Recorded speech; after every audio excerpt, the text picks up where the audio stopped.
Bonjour à toutes et à tous. Je vous propose de débuter ce nouveau webinaire de décryptage de l'offre de services. Nous avons aujourd'hui le plaisir de décrypter l'offre de services de l'Agence nationale de développement du cinéma en région. Donc, moi, je suis Emmanuelle Lebris, je suis directrice du programme, directrice adjointe du programme Petite Ville de demain. Donc, comme à l'habitude, je vous rappelle nos consignes. On vous invite à nous faire part de vos éventuelles difficultés techniques dans le chat et à poser toutes les questions que vous souhaitez que nous relayions à nos intervenants dans l'onglet questions-réponses que vous trouverez en bas au milieu de votre écran. Alors, comme à l'accoutumée, on met à l'honneur un projet de Petite Ville de demain qui donc va revenir sur son expérience et sur son projet. Aujourd'hui, il s'agit de la commune de Fleurs, donc Petite Ville de demain dans la Loire.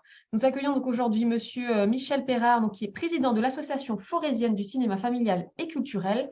Et nous aurons le plaisir aussi d'entendre dans la foulée deux représentants de l'Agence nationale donc, pour le développement du cinéma en région, Monsieur Christian Landais. Bonjour Christian, délégué général, et Raphaël Serrier, délégué général adjoint. Je vous propose donc de débuter ce webinaire dès maintenant par l'intervention de Monsieur Perrard. Monsieur Perrard, donc, vous êtes président de l'association locale de cinéma. Est-ce que vous pouvez, voilà, en quelques minutes, une vingtaine de minutes au maximum, vous présenter le projet de la commune, l'action de votre association et tout ce que vous avez pu mettre en œuvre en faveur de cette opération? Oui, bonjour, merci. Oui, donc je suis président de l'association qui gère le cinéma de Feurs, une association entièrement de bénévoles. Nous sommes entre 60 et 70 en permanence. Et nous gérions, cette association est issue des anciens cinémas dit patronage. Et la ville de Feurs, qui a 8000 habitants en gros, une zone d'achalandage de 20 et quelques mille, avait à une époque, deux cinémas. L'association, pour des raisons X, Y, surtout la retraite dans le cinéma de l'exploitant du cinéma privé, a racheté le fonds de commerce de cette personne, ce qui fait que pendant quelques temps, nous avons exploité deux écrans sur deux sites différents. Ce qui fait que disons, pour une association de bénévoles, c'était pas pensable. Donc de là, nous avons décidé de fermer une des salles et nous nous sommes retrouvés avec une salle de 149 fauteuils, mono-écran, qui était à une époque qui était bien équipée. On a suivi les évolutions des techniques et tout ça, mais visiblement, il faut dire que dans le contexte, nous étions entourés aussi de petits cinémas, de petits mono-écrans dans un rayon de 15 à 20 km. Il y a quand même 3 mono-écrans qui existent toujours. Et puis, d'autre part, il y avait des villes comme Montbrison, Saint-Just-sur-Loire, qui étaient en train de développer des projets de 7 salles, de 5 salles. Donc, finalement, un mono-écran à Feurs, on s'est posé la question de savoir quel était le devenir du cinéma sur Feurs. C'est une réflexion qui a duré quand même relativement longtemps parce que on ne savait pas trop où on pouvait aller, ce qu'on pouvait faire. Et petit à petit, on s'est rendu compte que mono-écran, on n'avait plus accès aux films, disons, qui faisaient du spectateur. On n'avait pas accès disons, à ce qu'on voulait. Et tout ça a fait que on s'est dit, soit le cinéma continue de vivre, soit le cinéma disparaît. Donc le cinéma étant une tradition forésienne depuis longtemps, parce qu'on retrouve les traces de la première salle de cinéma dans les années 1900-1910. Donc c'est vraiment une tradition ancrée dans la vie de la ville. Et donc on a réfléchi, on s'est dit, il y a peut-être quelque chose à faire, et comment allons-nous le faire?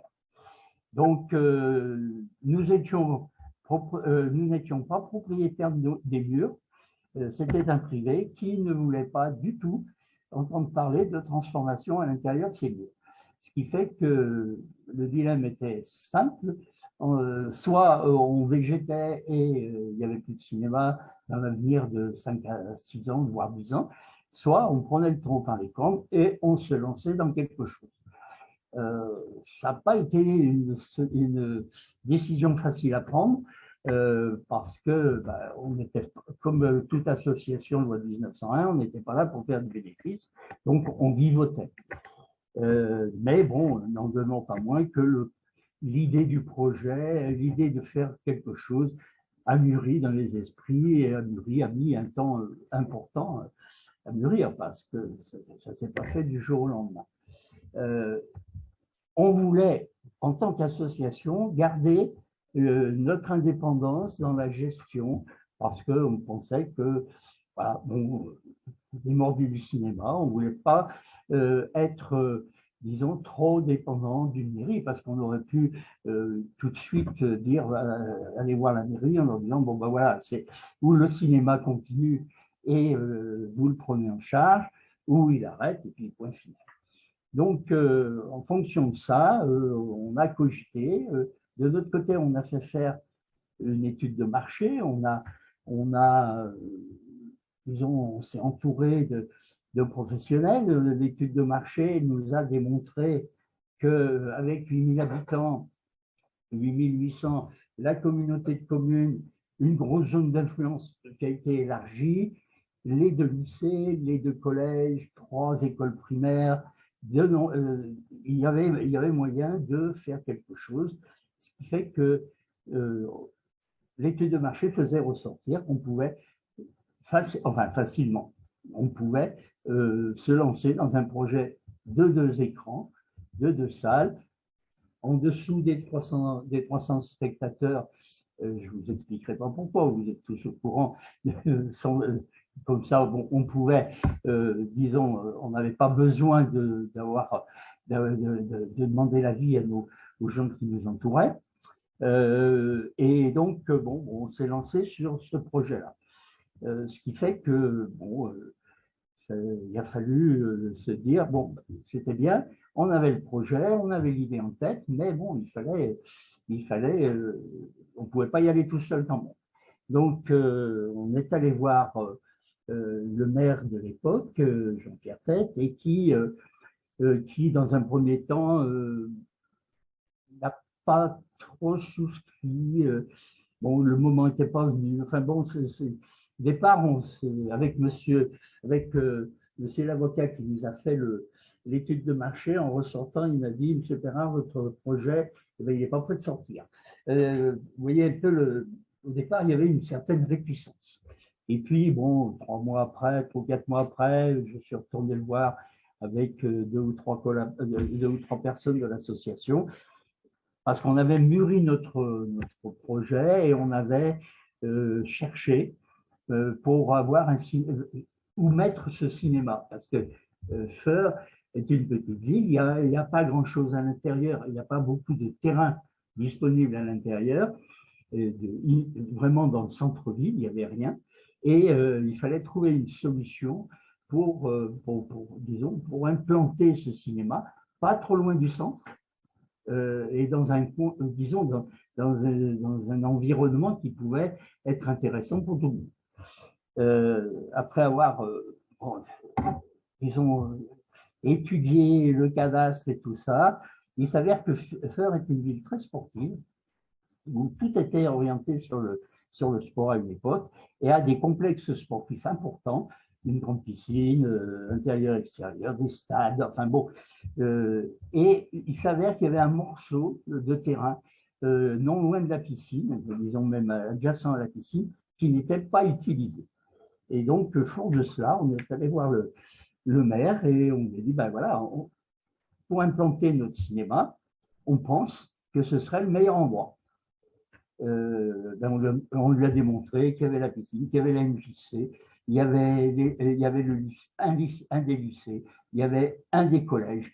Enfin, je veux dire, les gymnases, le camping qui était pas loin. Disons que le coin était quand même stratégique. Et à partir de là, ça a fait tilt.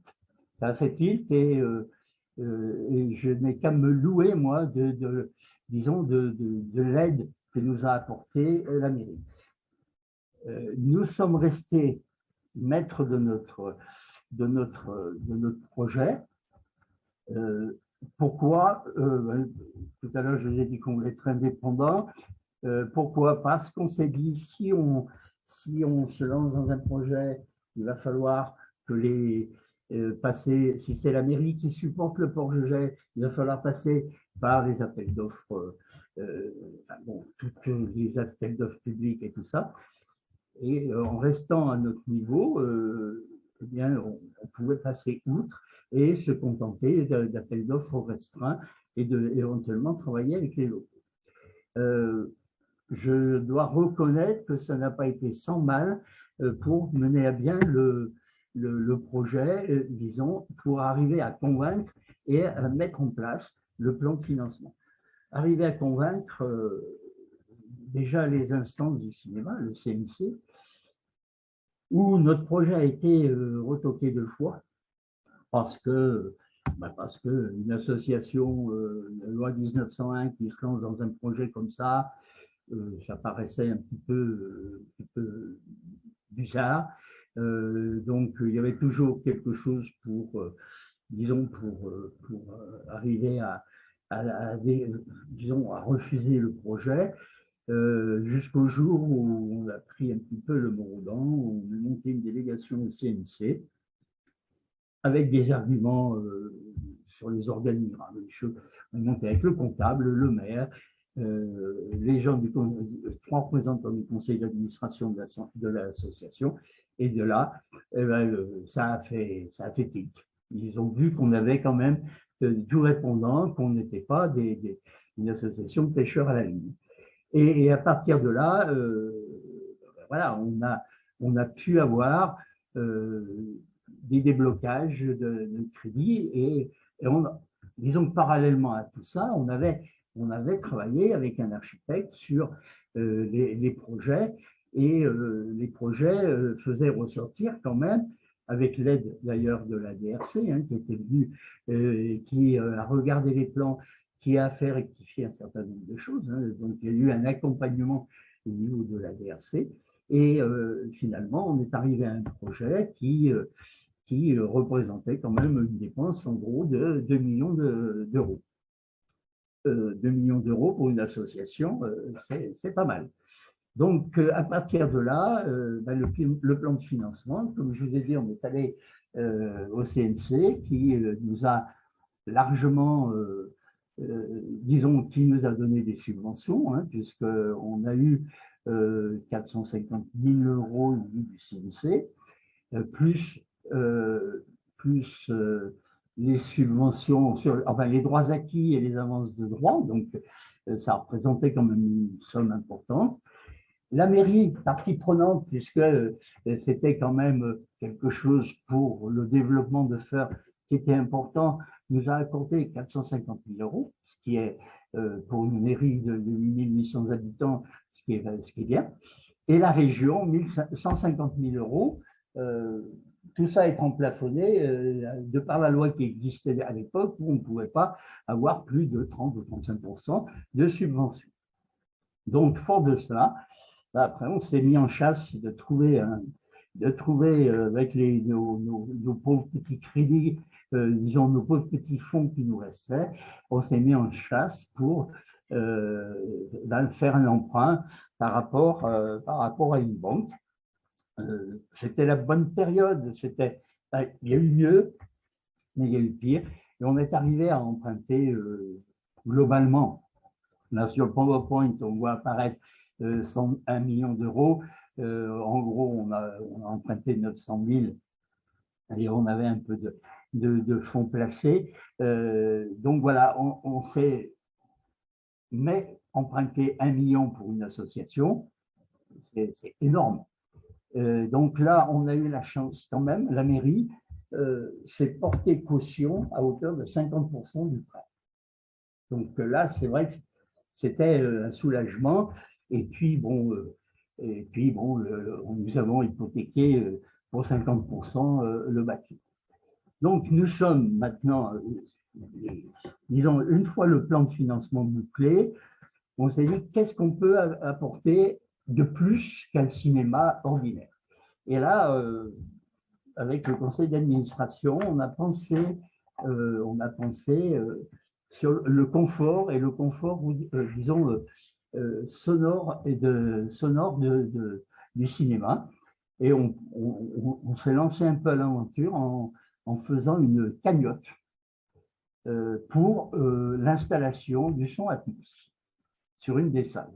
Et là, à notre grande surprise, ça a marché, ce qui fait qu'on a pu installer dans la grande salle, disons, le son Atmos, ce qui est quand même quelque chose qui se développe maintenant, mais qui à l'époque, il y a maintenant 3-4 ans de cela, n'était pas si courant que ça. Donc, nous voilà avec notre plan de financement et voilà, on a lancé les choses. On est parti un petit peu la fleur au fusil, on a fait des appels d'offres. On a le cabinet d'architectes qui avait travaillé sur l'étude de faisabilité et tout ça, a joué le jeu, nous a écouté ce dont on avait besoin. Et finalement, les choses se sont bien passées. On a pu travailler avec des entreprises locales, sauf bon, les spécialistes, projecteurs et sièges, hein, mais autrement, tout le reste a été fait par des entreprises ligériennes, je dirais. Donc, ce qui permet une proximité et qui nous a permis de faire disons, d'avoir des échanges, de travailler de manière très concrète avec ces gens-là et de manière, j'allais dire, je suivais des anecdotes, je suivais le chantier, bien sûr, de très près, mais le chef de chantier de l'entreprise de maçonnerie le suivait autant que moi, quoi. Et, je veux dire, on était vraiment en osmose et les choses se sont bien passées. Surtout que le cabinet d'architectes, qui s'était entouré bien sûr de spécialistes, c'était son premier cinéma. Donc, on a voulu, nous, notre cinéma, il est original, il est simple, mais on a voulu sortir des sentiers battus. Donc, voilà, c'est quelque chose, voilà, c'est une prouesse un petit peu architecturale, parce que on n'a pas pris, on n'est pas allé dans le plus simple, on a pris, il est noir, hein, mais noir teinté dans la masse. C'est-à-dire que là, dans la pièce où je suis, la pièce, elle est noire, elle est comme l'extérieur, c'est le même béton. Donc, bon, il y a surcoût, mais c'est quelque chose, c'est des prouesses, ça, parce que il a fallu que chaque bancher, comme on dit, soit de la même couleur. Là, je suis pratiquement au-dessus d'un porte-à-faux de 100 mètres carrés. Il n'y a pas de, on a un hall d'entrée qu'on voit sur la photo en dessous, là, à gauche de l'écran. Il y a une salle au-dessus et voilà, c'est une salle de 100 mètres carrés. C'est pour ça que je disais tout à l'heure les problèmes de connexion parce que justement, il y a beaucoup de ferraille. Nos deux salles, on a une petite salle de 87 places et une salle de 193 places. Donc, vous voyez, on est resté dans du raisonnable. Mais avec les avantages d'avoir un deux écrans. Et c'est vrai que pour nous, ça a été, bon, ben voilà, quoi. On a fini les travaux fin 2019, le 13 décembre exactement, on avait le feu vert de la commission de sécurité pour ouvrir.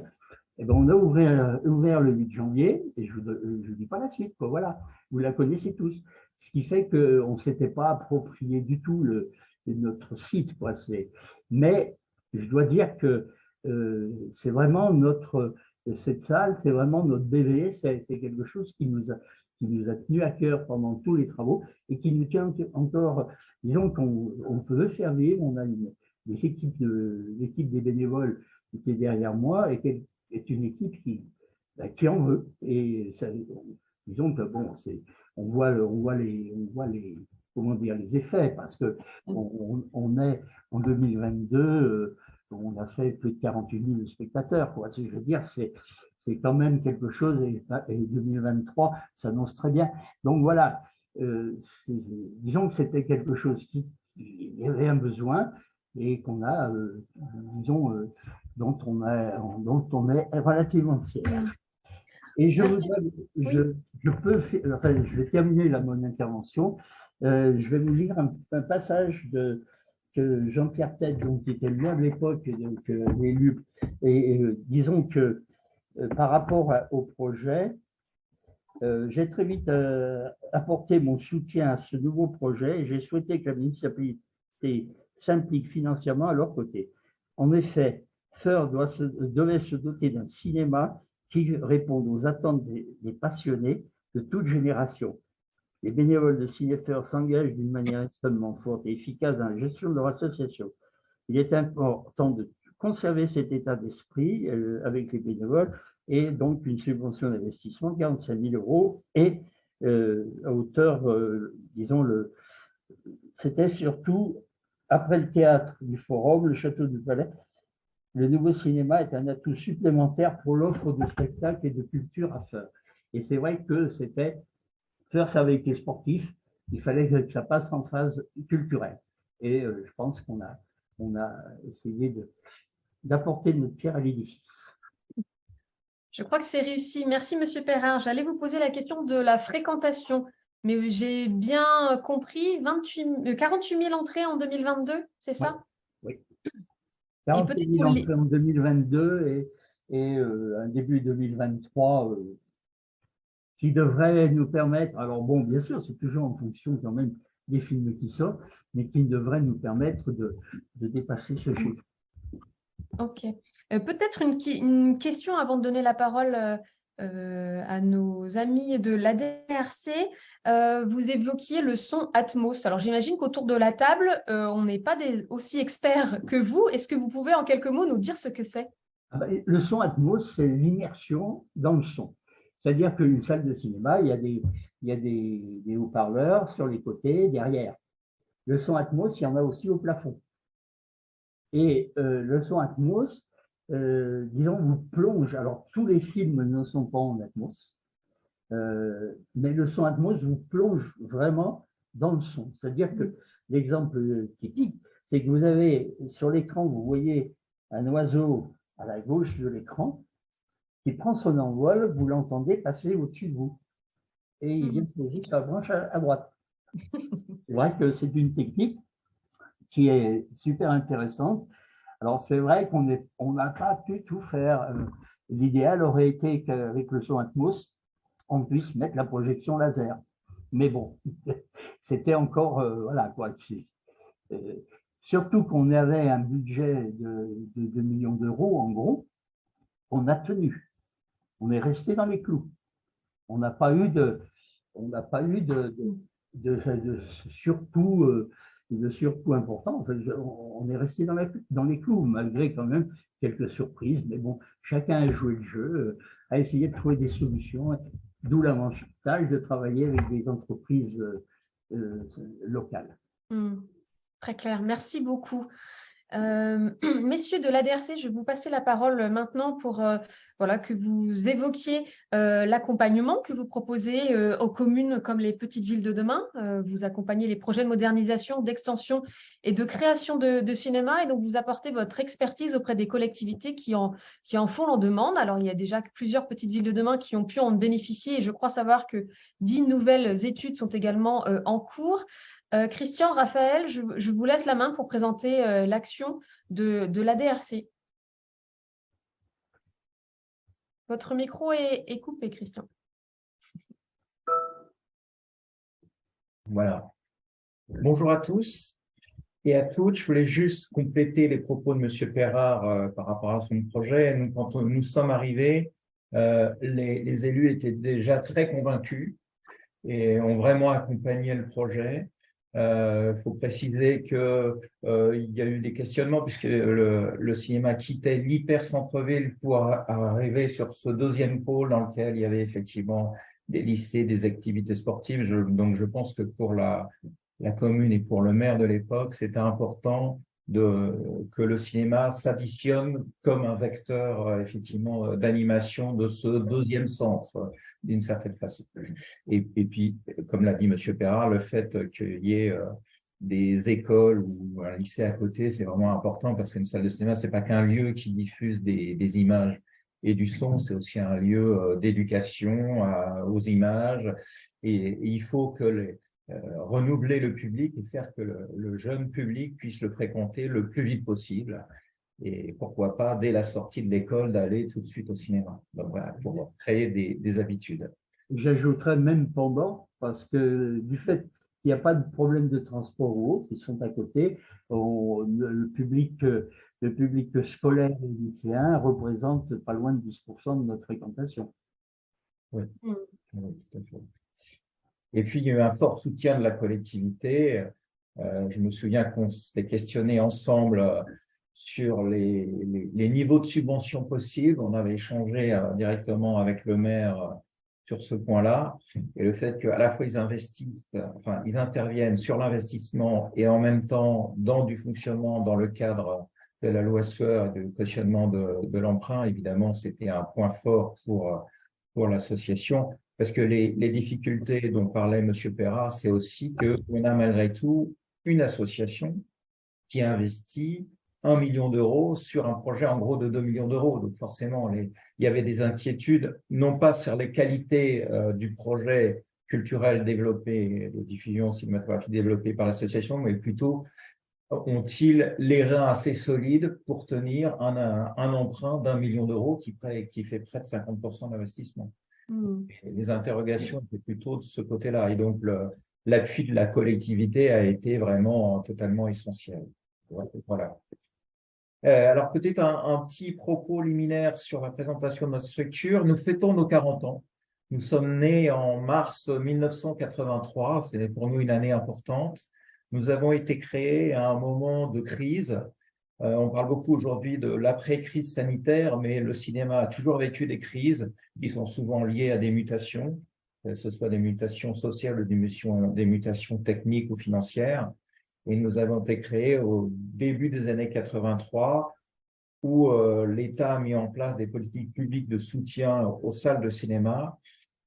Et comme il y avait un moment de crise, évidemment, les distributeurs de films s'étaient concentrés sur les grands bassins de population. Et les cinémas situés dans des petites villes ou dans des zones rurales avaient de grosses difficultés qui étaient de deux ordres. Un vieillissement du parc immobilier avec moins de confort que dans des salles des plus grandes villes, des techniques de projection de sonorisation qui étaient un peu inadaptées ou vieillissantes, puis un niveau de confort voilà, qui n'était pas adapté non plus. Bon, ce qui ne créait pas une attraction naturelle du public vers ces salles. Et puis surtout, les films arrivaient très tardivement dans ces salles. Il n'était pas rare à cette époque-là que le film arrive 1 an après la sortie parisienne. Aujourd'hui, quand le film arrive dans votre salle de proximité 6 semaines après la sortie nationale, tout le monde pleure, si je puis dire. Mais à l'époque, voilà, c'était beaucoup plus important. Donc, il y a une expérience pilote qui a démontré que si d'une part, on agissait sur la rénovation des lieux ou leur extension ou la création d'établissements dans des zones blanches, et si d'autre part, on intervenait pour que ces films arrivent plus rapidement dans ces salles, eh bien, il y avait un retour du public. C'était mis en place donc une politique de soutien de ce qu'on appelait à l'époque les zones dites insuffisamment desservies par ces deux axes, une intervention avec des moyens d'intervention financiers du CNC, de subvention, de soutien à ces projets, de modernisation, restructuration, voire création de nouveaux établissements, et puis d'un outil d'intervention opérationnelle qui est notre agence sous forme associative, de façon à agir au plus proche du terrain, en lien évidemment avec le Centre national du cinéma, qui est l'autorité publique qui intervient sur le champ du cinéma et de l'audiovisuel. Nous sommes aujourd'hui une association de 1400 adhérents, entre 1300 et 1400 suivant les années, qui représente l'ensemble de la filière, depuis la filière amont producteurs et réalisateurs, la filière au plus proche du terrain, les exploitants et les collectivités territoriales, et puis la filière de la diffusion des films qui font le lien entre les producteurs et les salles, qui sont les distributeurs et les programmateurs de salles. Voilà. Nous sommes subventionnés à 80% par le fonds de soutien cinématographique qui est géré par le CNC. Il y a un mécanisme plutôt vertueux pour l'ensemble de la chaîne où chacun d'entre nous, quand nous allons au cinéma, nous payons une taxe parafiscale qui alimente un fonds. Chaque cinéma dispose d'un compte spécifique qui leur permet d'utiliser ces fonds en droit acquis, comme une forme de caisse d'épargne, et en avance pour financer en partie ces projets. Voilà. Et sur cet ensemble, et donc le CNC va après rebasculer l'ensemble des fonds, ces fonds collectés, à la fois sur le champ de l'audiovisuel et puis sur le champ des cinémas, auxquels vont s'ajouter d'autres taxes qui permettent effectivement de financer cette enveloppe importante. Et sur cette grosse enveloppe, il y a une petite enveloppe qui est destinée au fonctionnement de notre structure. Alors, nous fonctionnons toujours sur les deux registres initiaux. Une intervention d'accompagnement des projets, c'est le sujet qui nous préoccupe aujourd'hui. À la fois, on peut revenir sur l'image d'avant, pardon, à la fois l'accompagnement des projets auprès des collectivités et des exploitants. Notre département études, qui comprend des architectes conseils, intervient à 90% auprès de collectivités, même si d'ailleurs derrière vous avez à la fois des exploitants, qu'ils soient privés ou associatifs, ou alors des régies municipales, et puis une intervention sur la diffusion des films. On peut passer à la slide d'après. Voilà, parce que pour nous, comme vous l'avez compris, on intervient à la fois sur le contenant, la salle de cinéma en tant qu'architecture, mais aussi sur le contenu et l'aménagement du territoire, ça se gère également par le contenu. Puisque vous imaginez bien que les distributeurs vont d'abord privilégier les sites les plus porteurs économiquement. Alors là, on a pris un exemple là d'un film sur lequel nous sommes intervenus, un film à essai, distribué par Memento. Et tous les points noirs, c'est les points initiaux envisagés par le distributeur, et nous faisons une proposition de compensation pour ces salles qui n'ont pas pu être irriguées par ce plan initial du distributeur, de façon à ce que pendant une semaine, chacun de ces points puisse bénéficier malgré tout du film pendant une semaine. Voilà. Donc l'idée est, une grande part de ces points rouges sont des petites villes. Elles sont peut-être pas toutes petites villes de demain, mais en tout cas, c'est des petites villes. Voilà sur l'intervention sur l'accès au film. On peut passer à la diapositive d'après. Voilà, et puis le sujet qui va nous préoccuper aujourd'hui, c'est l'accompagnement des porteurs de projets. Alors, ce sont des porteurs de projets indépendants. Qui dit indépendants de quoi? Mais des circuits nationaux d'exploitation. Ça peut être des structures privées, associatives ou publiques, et souvent une combinaison entre les différents registres de gestion. Et nous sommes effectivement partenaires de Petites Villes de demain. Et dans ce cadre-là, nous pouvons intervenir sur 3 registres. Un diagnostic sur la rénovation d'un cinéma existant, les besoins de modernisation, les besoins de mise aux normes. Il y a une norme spécifique aux salles de cinéma.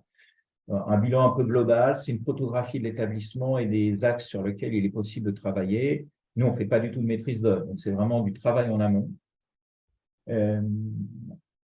Avec souvent une problématique liée à l'accessibilité, qui est évidemment un sujet important, essentiel et vertueux, mais en même temps qui est très consommateur en espace et ce qui nécessite souvent une réorganisation du flux du public dans l'établissement.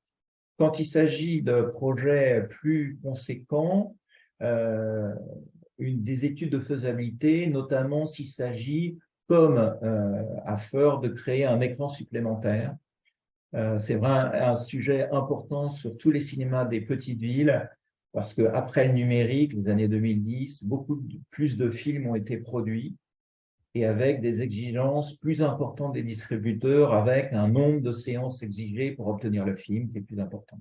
Ce qui fait que c'est compliqué, avec un mono-écran, à la fois de disposer des films qui vont attirer en masse le public, aux films plutôt grand public, et puis d'avoir aussi des films de la diversité, des classés RSA, en tout cas d'une autre typologie de film qui va intéresser un autre type de public. Et c'est compliqué à la fois de répondre aux exigences de distributeurs et en même temps d'avoir ce classement RSA avec des classements jeunes publics ou patrimoine. Ce qui explique effectivement ce besoin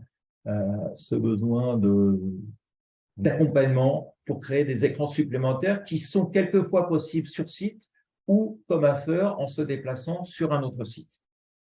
Et puis des missions d'assistance où on va accompagner un projet sur 2 ans, depuis les premières études, l'analyse de l'étude de marché. Nous ne faisons pas d'études de marché, il y a 2 cabinets d'études spécialisés, mais on peut analyser ces études sur les études de faisabilité en amont, l'accompagnement sur la vérification que le programme architectural n'a pas oublié un certain nombre de points, parce qu'on a beaucoup de programmistes qui n'ont pas d'expérience en salle de cinéma, et puis l'accompagnement sur le choix du maître d'œuvre, jury, commission technique, commission ad hoc. Et puis on va suivre le projet aussi dans les grandes phases, avant projet sommaire, avant projet détaillé, phase pro, et ça se termine en règle générale par une note remise au CNC dans le cadre de la commission d'aide sélective du CNC qui peut accorder une aide à ces projets. On peut peut-être passer à l'image d'après. Voilà, quelques exemples de dossiers sur lesquels nous sommes intervenus. Alors, ce ne sont pas toutes des villes de demain, mais j'aime bien la succession des 3 projets qui se situent en Picardie. Le Trianon à Poix-de-Picardie, le Tivoli à Doulan et le Casino à Albert, parce que là, il y a une stratégie territoriale. L'agglomération, l'agence d'urbanisme et l'agglomération, l'agence du pays d'Amiens, du Grand Amiénois, avait réussi à obtenir des fonds au moment du passage au numérique par l'Europe.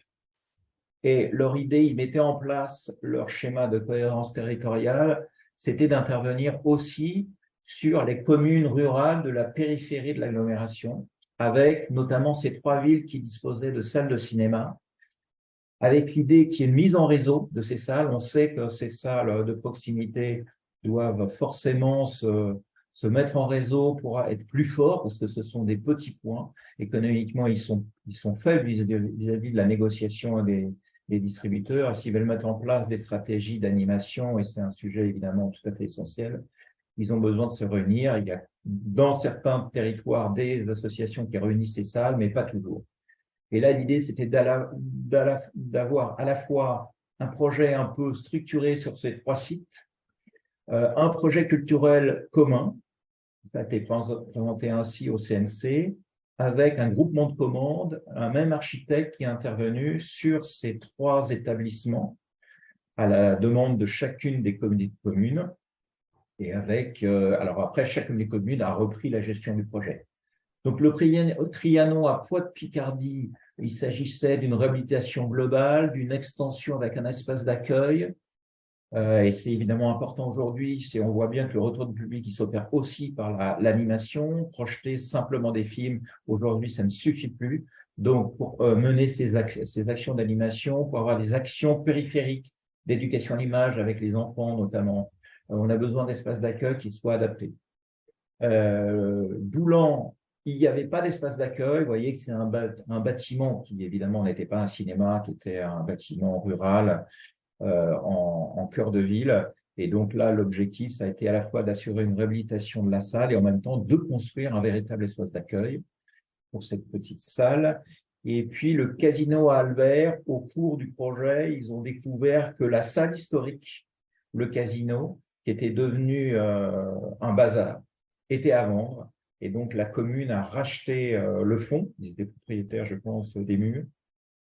Donc, ils ont découvert que les structures initiales du cinéma étaient toujours existantes, la salle à balcon. Ils ont reconstitué la salle à balcon en créant, sur notre initiative, je dois le dire, enfin notre proposition en tout cas, créer une 2e petite salle à Albert. Voilà un exemple de projet de stratégie territoriale tout à fait passionnante. Et Poix-de-Picardie a multiplié par 5 sa fréquentation depuis cette réhabilitation. Et puis, je vais peut-être parler d'un dernier projet qui est le long cours à Coutances. Là aussi, c'est un projet porté par la collectivité, car la famille d'exploitants prenait sa retraite. Le bâtiment, l'ancien cinéma pâtissait de beaucoup de handicaps. C'était deux salles superposées, un hall qui se réduisait à un escalier. Et donc là, il y a eu une stratégie de déplacement sur un nouveau lieu. Il y a une recherche de site pour lequel nous avons accompagné la ville. Et la ville avait imaginé, à la place de ce cinéma, de construire, ils avaient acheté un site sur lequel ils imaginaient de construire un parking. Et évidemment, cinéma, parking, on s'est dit qu'il y avait peut-être un lien possible. Il y a toujours une stratégie de stationnement quand on va au cinéma, si on imagine que le cinéma a un périmètre d'action plus large. Et donc là, ils ont superposé à la fois le parking, c'est la partie en pierre qui est en bas, et les blocs des cinémas qui ont été superposés sur ce site. On le voit pas, mais à l'arrière, ça a permis de créer une place. Et c'était important sur une ville qui a une forte topographie de créer un espace plan qui permet de donner un véritable parvis au cinéma et qui est en plus en lien avec le siège du festival Jazz sous les Pommiers qui est juste à côté. Et donc, il y a des liens évidemment entre les deux établissements. Je vais aller plus loin sur l'explication des projets. Peut-être la slide d'après, quelques autres projets. Relier les lumières de la ville avec un projet qui a pris en compte, alors qui est en bordure de la ville ancienne, ce qui explique qu'il y a des superpositions de volume pour que le cinéma fasse signe, une sorte d'entrée de ville, et avec une forte dimension éco-responsable. Les volumes de salles sont en béton parce que là, il y a un besoin de masse, mais tous les ensembles des autres volumes sont construits en bois avec une forte utilisation d'une démarche éco-responsable. Bayonne, c'est à la fois un cinéma essai très fort et avec beaucoup de qualité. Donc, c'est des villes plus importantes que les petites villes de demain, mais je l'ai mis pour illustrer le besoin d'un espace d'accueil qui fasse vraiment le lien entre l'espace public et l'espace des salles. Et puis, il y a toujours un effort à faire, évidemment, sur l'aménagement des salles de cinéma, même si elles sont très réglées par les normes. Le choix évidemment, le choix des couleurs, des textures est toujours important pour donner une qualité d'aménagement pour les salles. La slide d'après, j'essaie d'accélérer. On vient à l'outil, oui, effectivement. Oui, voilà. Donc, on met en place un certain nombre d'outils, de ressources, au-delà de la stratégie de ce projet, un guide méthodologique, ce n'est pas un guide technique. Sur créer ou transformer les cinémas, on va aborder tous les chapitres sur la question de l'étude de marché, de la dimension économique, la dimension architecturale, les modes de gestion. Et ça, c'est évidemment important pour les collectivités parce que souvent, ils vont déléguer, il y aura des formes de délégation, une autre structure s'ils le règlent pas directement. Un document architecture de cinéma, on va présenter des exemples vertueux de projets, c'est toujours important. Le guide à la fois Ministère de la Culture et CNC Cinéma Accessibilité dans lequel on a intervenu sur le chapitre cadre bâti. Et puis un sujet évidemment qui est d'actualité et important, c'est la question de la prise en compte de la dimension écologique dans les salles de cinéma. Voilà, c'est des fiches de ressources de bonnes pratiques. Et puis le dernier outil qu'on vient de mettre en place, c'est une cartographie. On avait dynamique, on avait jusqu'à présent une cartographie physique et on a mis en place une cartographie dynamique qui est ouverte à tous pour une partie des outils possibles et puis avec des données complémentaires pour nos adhérents. Alors, je crois que j'ai là, on va faire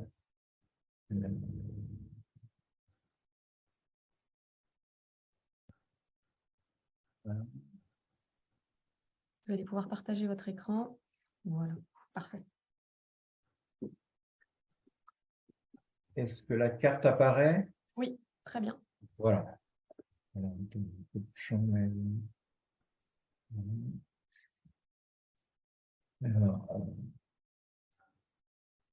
Voilà, vous avez la carte de France qui vous présente l'ensemble des cinémas de France, toutes typologies confondues. Vous savez qu'on a la chance d'avoir 2000 établissements en France. On a un réseau dense, exceptionnel par rapport au tissu européen et certains disent même le tissu mondial. Bon, ben ça c'est un peu peut-être se lancer des fleurs, mais en tout cas effectivement il y a une densité évidemment de la trame de salles de cinéma sur le territoire, avec des concentrations autour des villes les plus importantes, évidemment. Alors là, on a repris nos catégories. Je vais ouvrir la légende. Les points rouges, ce sont les multiplexes. Donc, selon la définition du CNC, à partir de 8 écrans, 8 salles dans un établissement. En violet, c'est les salles qui sont classées RSC. Vous voyez tout de suite que c'est une trame extrêmement dense. Donc, ce qui fait la proximité, c'est souvent aussi des salles classées RSC, avec un niveau variable suivant la typologie de la commune dans laquelle on est implanté. Mais vous voyez, il y a un nombre d'établissements RSC très, très important. Et puis, en bleu, c'est par défaut des salles de cinéma qui ne sont ni classées RSC, ni multiplex, qui sont souvent des cinémas de centre-ville, de génération ancienne, et qui sont souvent qui ont la plus grande difficulté, parce que leur programmation est peut-être moins lisible que les salles RSC, et sont moins structurantes économiquement que les multiplex, évidemment. Et puis, je vais vous montrer, alors, je vais peut-être vous montrer tout de suite, on parlait de Feur. On va regarder. Donc, vous pouvez chercher une commune. Voilà.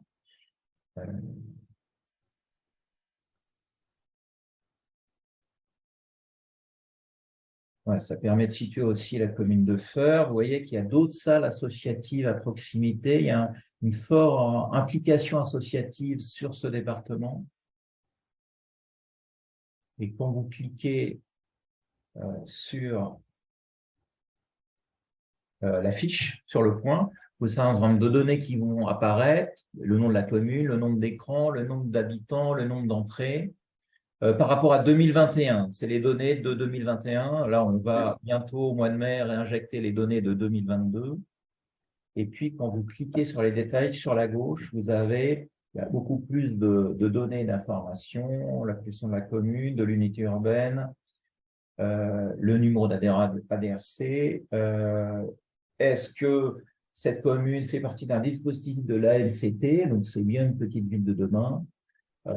Les catégories, en fait, le nombre de fauteuils, le nombre d'écrans du cinéma, les interventions de l'ADRC à la fois sur l'aspect film et sur l'aspect études, et puis toutes les données d'activité, entrée, variation des entrées, l'indice de fréquentation de l'établissement, c'est-à-dire le nombre de fois où un habitant de la zone considérée de la commune a été au cinéma dans l'année, 3,57, ce qui est plutôt bien, parce que la moyenne nationale, c'est 3,2, donc on est plutôt dans une bonne moyenne. Le nombre de semaines d'ouverture, 32 semaines, mais sans doute qu'en 2021, il y avait des travaux réalisés, donc il y avait un nombre de semaines limité. Voilà, vous avez tout donné, ainsi que le nombre de films. Monsieur Perrard, vous vouliez intervenir? Non, mais 2021, c'est le Covid. Oui, bien sûr, pardon. Oui, c'est le Covid, évidemment. Toujours. Évidemment. Donc après, toute une série d'indications. Le programmateur, celui qui fait le lien entre la salle et le distributeur pour obtenir le film. Et après, toute une série de données sur l'exposition des films. Et donc, pour les chefs de projet Petite Ville de demain connectés, ils peuvent déjà avoir, par cet intermédiaire, avoir accès à un certain nombre d'informations sur le territoire Petite Ville de demain, mais aussi sur les cinémas alentours. Alors, très prochainement, on va pouvoir faire des filtres. Notre prestataire va le mettre en place et on pourra cliquer des communes PVD disposant d'un cinéma et identifier tout sur une carte, tout sur un département, sur une région. Et alors, l'outil complémentaire quand on est adhérent, voilà, c'est ce qu'on appelle les zones d'influence, qui est l'équivalent des zones de chalandise pour les commerces. Et quand vous cliquez cet élément, alors je vais...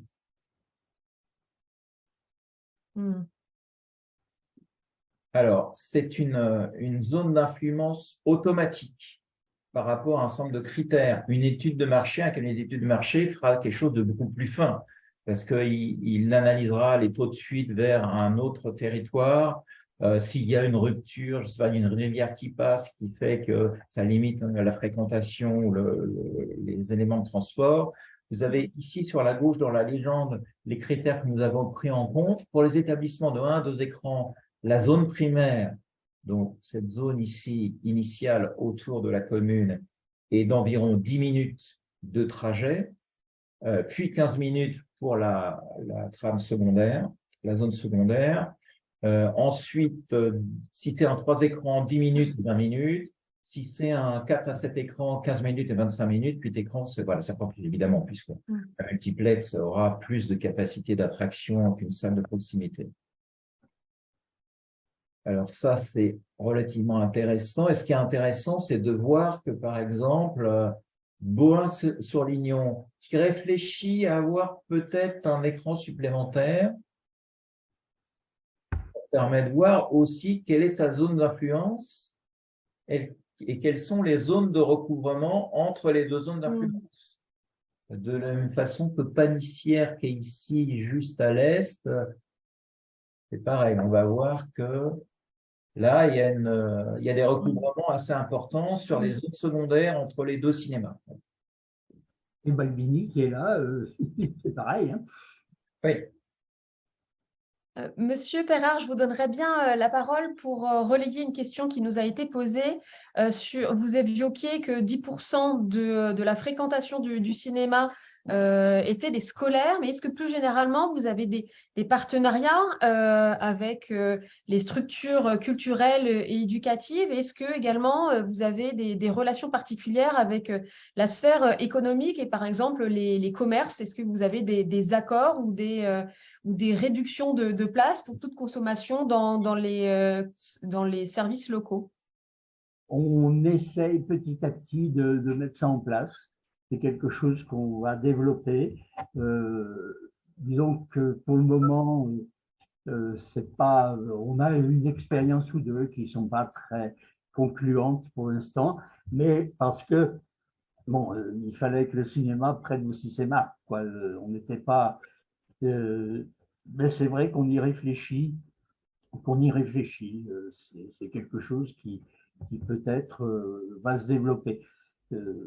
Mais bon, c'est pas évident de travailler avec les commerces locaux. Il y a pas de, on n'a pas de souci, mais bon, il y a une frange de commerces locaux qui n'a pas apprécié, entre guillemets, le fait qu'on aille légèrement à l'extérieur. Il faut dire ce qui est. On était vraiment en centre-ville et c'est pas pour ça que je pense pas que ça ait joué beaucoup sur leur chiffre d'affaires, mais sur le principe, bon, voilà. Mais bon, c'est quelque chose qu'on essaye de mettre en place. C'est vrai qu'avec les commerces locaux, c'est pas encore au top. Mais bon, Ouais. Je peux peut-être compléter, Emmanuel, parce que ça a à voir aussi avec ça, avec les questions économiques et financières. Évidemment, nous, on voit beaucoup de projets passer, donc on a un peu des éléments, des trames de plans de financement sur des projets de ce type. On voit généralement un investissement propre de la collectivité, quand c'est la collectivité qui porte le projet, de 50%. En apport et en emprunt. Les aides diverses, soit État de type DECIL, investissement local, ou de type DTER, DETR, Fonds national d'aménagement du territoire, enfin toutes ces aides-là, plus l'intervention d'autres collectivités, départements, régions, aux alentours de 30%, et les interventions du CNC, quand on cumule à la fois l'aide dite automatique, donc ce qui provient directement de la taxe, avance et droit acquis, plus aide sélective, entre 15 à 20%. L'aide sélective est souvent d'un niveau aux alentours de 10% du coût global du projet, y compris prestations intellectuelles, aux alentours de 10% sur la création d'un nouvel établissement. Alors, on a évoqué des portages et des plans de financement avec tantôt un portage collectivité, tantôt association. Est-ce qu'il y a des possibilités de combiner les deux?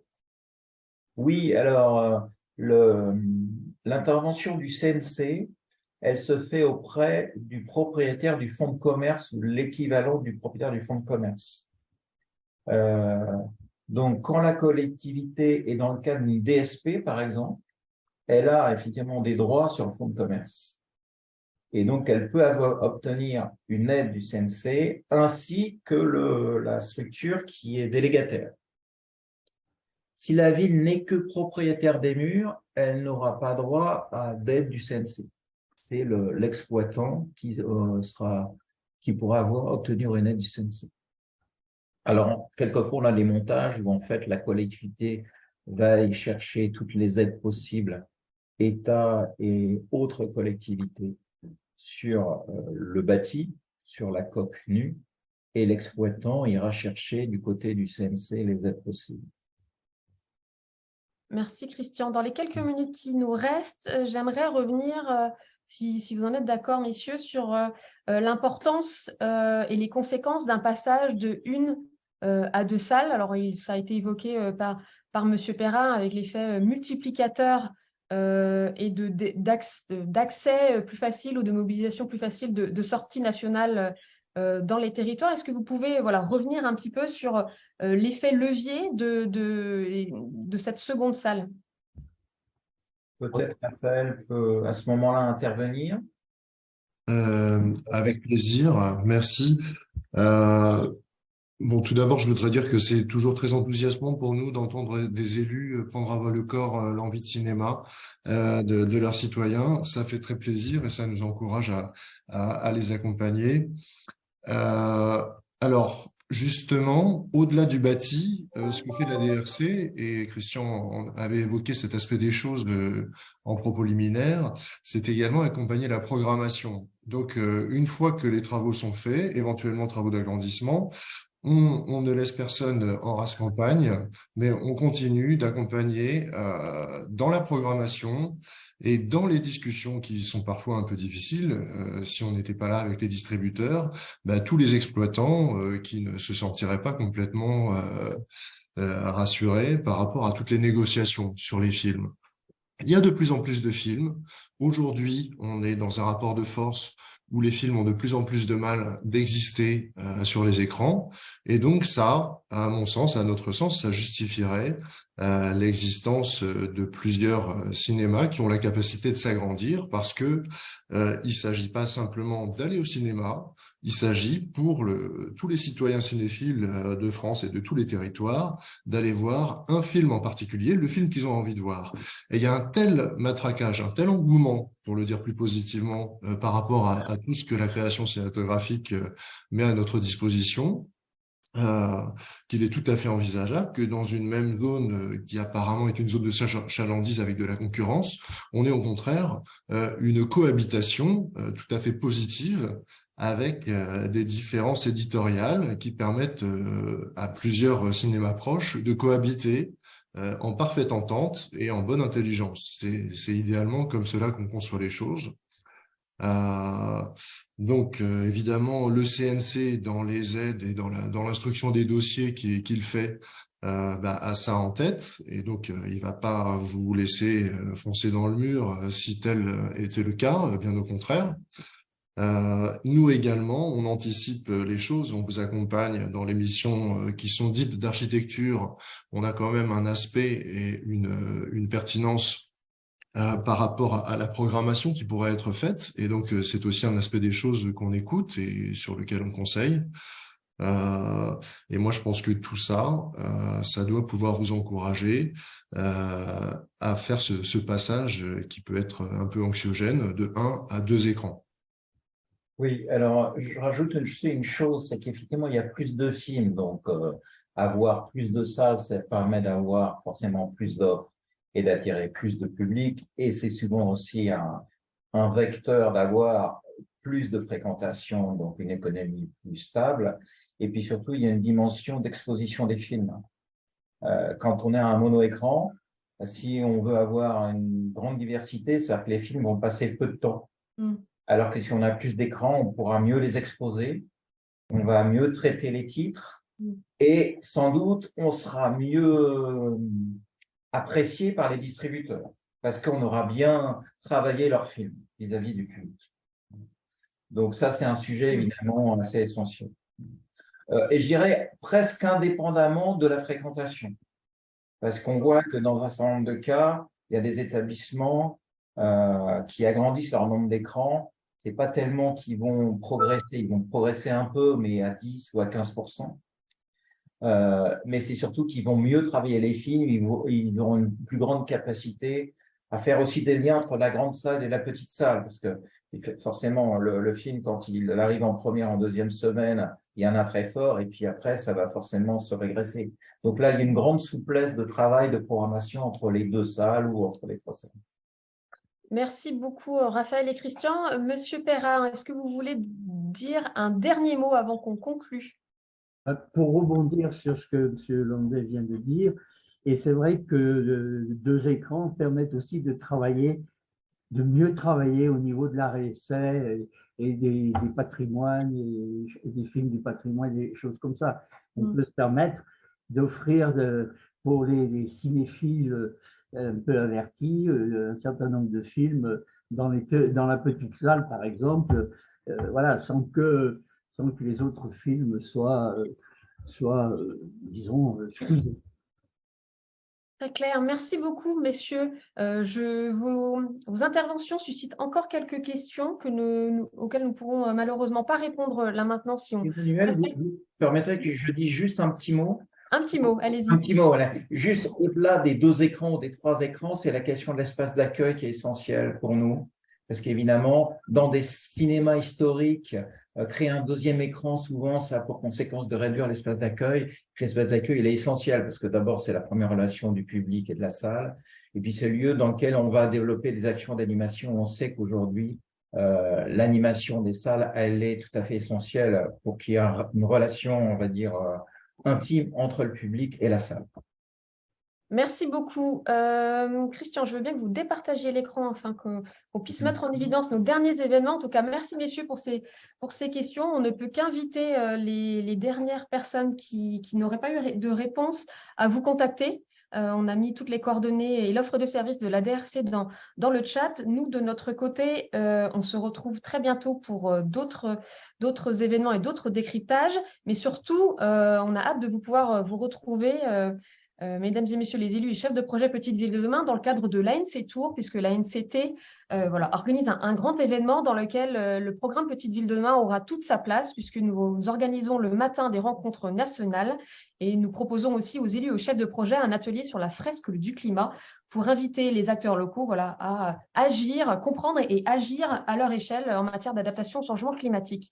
Merci une nouvelle fois, messieurs, pour ce rendez-vous fort enrichissant et plein d'intérêt et qui a, j'espère, suscité la mobilisation des uns et des autres. Je vous dis à très bientôt. Passez une bonne fin de journée. Merci. Merci à tous.